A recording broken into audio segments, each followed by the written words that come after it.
There have been stories of unusual objects in the sky throughout recorded history. However, since the development of space travel following World War II, these sightings have been far more frequent and have become almost synonymous with potential alien visitors. Within the past 8 decades, since the dawn of the space age, there have been thousands of UFOs spotted, but some stand up to scrutiny better than others. This is Unveiled, and today we're exploring 4 of the most credible UFO claims ever recorded. Do you need the big questions answered? Are you constantly curious? Then why not subscribe to Unveiled for more clips like this one, and ring the bell for more thought-provoking content. First, to the New Jersey Turnpike, where traffic was famously brought to a standstill around midnight in the middle of July 2001, when more than 75 drivers pulled over to the side of the road to stare at a particular set of yellow and orange lights. These lights had appeared over a nearby river, quietly and innocuously hanging in a V-shape, amazing observers for some 15 minutes before disappearing in a flare-like whoosh. Witnesses, including a local police lieutenant, Daniel Tarrant, were left bewildered as to what could have produced the lights, which had acted in such an unusual way. But when an inquiry was made to local air traffic control, they put out a statement claiming that no planes had been in the area that night. With the most straightforward theories discredited then, reports say that some turned to a local meteorologist for an alternative explanation. But still, they couldn't determine a cause to account for the lights. Nobody, it turned out, could offer even the beginnings of an answer for what more than 75 people had witnessed firsthand. At least that was until a local group known as the New York Strange Phenomenon Investigators, or NY-SPY for short, conducted their own investigation and claimed to have unearthed evidence that directly contradicted the claims of the air traffic controllers. According to the NY-SPY report, there had been a Federal Aviation Administration radar report that night, which had indicated an enormous number of airborne objects in the area between 10:31 p.m. and 12:51 a.m. So what gives? Was this a blatant cover-up, or could there be a simpler, less sinister explanation? Ultimately, whether you believe the NY-SPY report or not, one thing is certain. A vast number of witnesses definitely saw something floating over the river that night, and no one can really explain what it was. Our second example today was also reportedly witnessed by a number of people. In fact, it comes from what may be one of the most crowded places on Earth, O'Hare International Airport in Chicago at rush hour. According to reports in the Chicago Tribune, it was approximately 4:30 p.m. on November 7, 2006, when a ramp employee directing a United Airlines flight out to the runway first spotted a flying object silently hovering over a nearby gate. After informing the plane's crew of the incident over radio, soon several more workers at the airport had rushed out to see the object for themselves, with eventual witnesses ranging from pilots to supervisors, as well as many of the passengers awaiting their flight. Afterwards, they variously described the object as being a gray saucer between 6 and 24 feet long. The UFO reportedly remained stationary over the gate for around 5 minutes before shooting upwards in a burst of acceleration, punching an oval-shaped hole in the cloud cover above. This was already weird and unexpected, but when the FAA radar reports were consulted and no anomalous activity had been detected, meaning that no official investigation into the object was conducted, it got even stranger. Instead of investigating, the FAA reportedly dismissed the incident as a common weather phenomenon, with that claim being supported by a Dr. Mark Hammergren, an astronomer at nearby Adler Planetarium. Nevertheless, the O'Hare sighting remains one of the most debated UFO events in recent times. While our next sighting doesn't quite have as many eyewitnesses to back it up, it does come from arguably an even more credible source, the U.S. Navy. For weeks leading up to this incident, in 2004, the crew of the USS Princeton had been tasked with the mission of tracking mysterious objects that had been recently spotted off the California coast.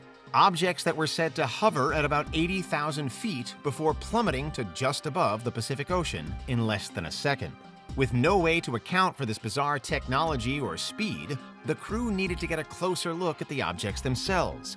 And so when one of them was finally tracked down at around 100 miles from the shore on November 14, 2004, the Navy knew that it had to act fast. A closer ship, the USS Nimitz, was quickly sent to the scene, and 2 fighter jets were immediately dispatched. Upon arrival at the location of the unknown craft, the jets reportedly came to an area where the ocean swirled and where a tic-tac-shaped something was floating just above. According to the accompanying military report, clear conditions meant unlimited visibility, so there's little suggestion of the sighting being a mistake. Rather, one of the pilots, Commander Dave Fravor, has spoken at length about what he witnessed across multiple interviews. According to him and to supporting statements made by another pilot witness, Lieutenant Commander Alex Dietrich, the object was about the same size as the jets they were flying, and it closely mimicked their movements. It didn't appear to have wings or an engine, but it was powerful. Then, when Fravor attempted to close the gap between his plane and it, the object seemingly disappeared, only to reappear on the USS Princeton's radar almost 60 miles away, just a few seconds later. The object had apparently instantly accelerated and traveled at multiple times the speed of sound to get to its new location. While the video of this incredible interaction has circulated online since 2007, it only received mainstream attention when it was leaked by the New York Times in 2017. Since then, the video has become one of 3 UFO sightings officially confirmed by the Pentagon in April of 2020. And while it's not confirmed whether the origins of the Tic-Tac craft are alien or not, whoever it does belong to seemingly has technology that's far superior to the US. It's little wonder then that this particular case has made so many news headlines. Finally, of course not all UFO sightings take place in the US, and so we're headed across the Atlantic and to the south coast of the UK. In April 2007, a small commercial airplane was piloted by one Captain Ray Bowyer across the English Channel. The route was one which Bowyer had traveled many times before, but this time he came across something unexpected. According to Bowyer, and to several supporting accounts by passengers on the flight, the plane came within close proximity of 2 apparently stationary, definitely huge UFOs. At his upper estimate, Bowyer guessed that they may have been as big as a mile wide. According to the pilot's account, these objects were long and thin and emitting a brilliant yellow light. They were situated around 4,000 feet above sea level in an open and clear space between a low layer of haze below at 2,000 feet and heavy cloud cover above at 10,000 feet. It wasn't only the occupants of the plane that witnessed these mysterious objects, though, with sightings also reported from the ground on the nearby Channel Island of Sark. Bowyer contacted local air traffic control while nervously approaching the yellow visions in front of him, but they could only confirm that there were no other aircraft in the region. As such, exactly what the pilot and his passengers saw remains a mystery.